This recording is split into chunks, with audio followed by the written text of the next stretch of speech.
Good afternoon, folks. We're back on the trail. Willow's calmed down a bit after last night's episode. Not sure why she was so frightened. Couldn't see anything in the forest. We were near the Mullica River and, you know, the big hairy guy's backyard. So, but we didn't see anything. We had to drive through there afterwards. Didn't see anything. So she's calmed down a bit now. But I've never seen the dog run about half a mile by herself back to the vehicle and left me in the forest. So usually if she's doing a leg in it and run at her, she'll usually, you know, run 50 or 60 yards, wait for me, then run another 50, 60 yards, wait for me, and so forth, till I kind of keep catching her up. But last night, a bit strange, she ran completely all the way back to the vehicle by herself. And I'm actually glad I had the headlight on her, because I could kind of see her progress ahead of me as she vanished. So yeah, she got back to the Land Rover. Don't know what that was about, never saw anything. Obviously she smelt something that terrified her. Don't know what that was. Bigfoot. Anyway, quick review of what's in the bag today. Do apologise, I'm doing this one-handedly. So I've got two things. That and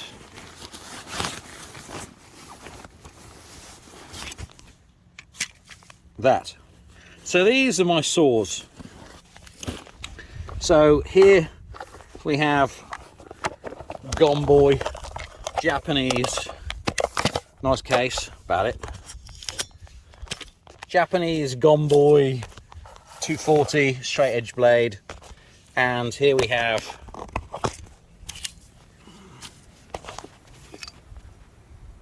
Corona, my old blade. It's the number 7265. So here's the difference between the two.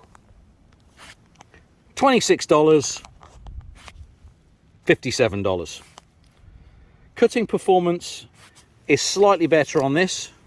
So the ergonomics, especially if I'm reaching, because of the curved blade. But you can get the Gomboy with the same curved blade. The other thing too is the blade is slightly thicker. I didn't put on the calipers to find out. The blade on the Gomboy is definitely thicker than the blade on the Corona here.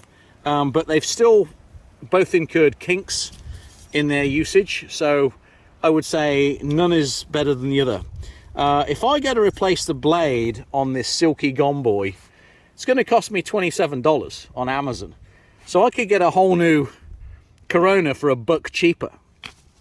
So, you know, the other thing too around here is we've got a lot of pine trees. You know, we're out in the pine barrens here. I'm actually at the lakes, so some old cranberry bog lakes. So we have a lot of resinous wood, and the resinous wood does tend to tie up the blades a little bit. Beaver's been busy there, see him? Chopped out that birch tree there. But the wood tends to stick. You've got a lot of resin, especially in some of these pitch pine trees, which is what we're typically clearing on the trails.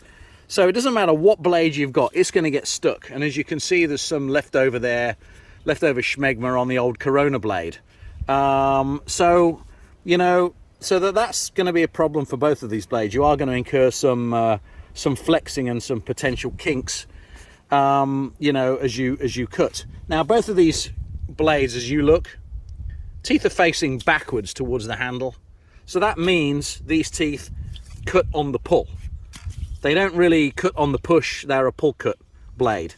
So you might get a bit of clearing as you push, but the reality is these things are designed to cut on the pull.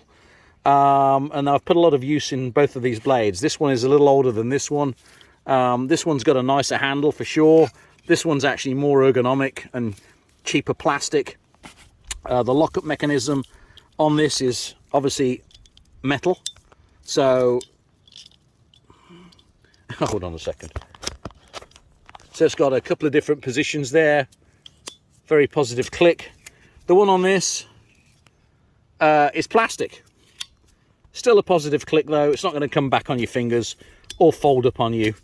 So in terms of blade performance, this one's obviously made in Japan and it's got professional on it, which means nothing. This one, don't know where it's made, could be China, but it still cuts just as good as this one. You know, this one's got a lanyard hole here, so has this one got a lanyard hole here. The only thing I don't really like about the Corona is when it's folded up, you've got some teeth exposed, so shit in your bag can get stuck in there. Whereas on this one, on the old Gomboy, the teeth aren't exposed, and you have a nice fancy case to put the shit in. But the reality is, with both of these saws, which would I choose after hundreds of hours of use? Well, if I was going to choose one saw and just forget it and keep that one saw, it's going to be the Corona every day of the week. For 26 bucks, honestly, you can't beat it. Yeah, sure, it's a little cheaper made, you know, not as fancy as the Gomboy, Silky Gomboy, whatever the heck it is. But the reality is, for both of these saws, if you want to do a cutting job and keep it compact, this is a little bit lighter than this, because this has got more metal in the body and the handle. The reality is, you really can't go wrong with this for 26 bucks. So if I was going to replace the blade on this, I might as well just buy a whole new one of these.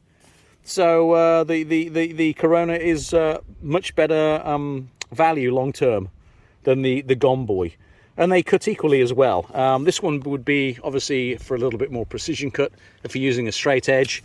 If you're using a curved blade, you can reach higher up and cut at a higher angle. That's the only advantage.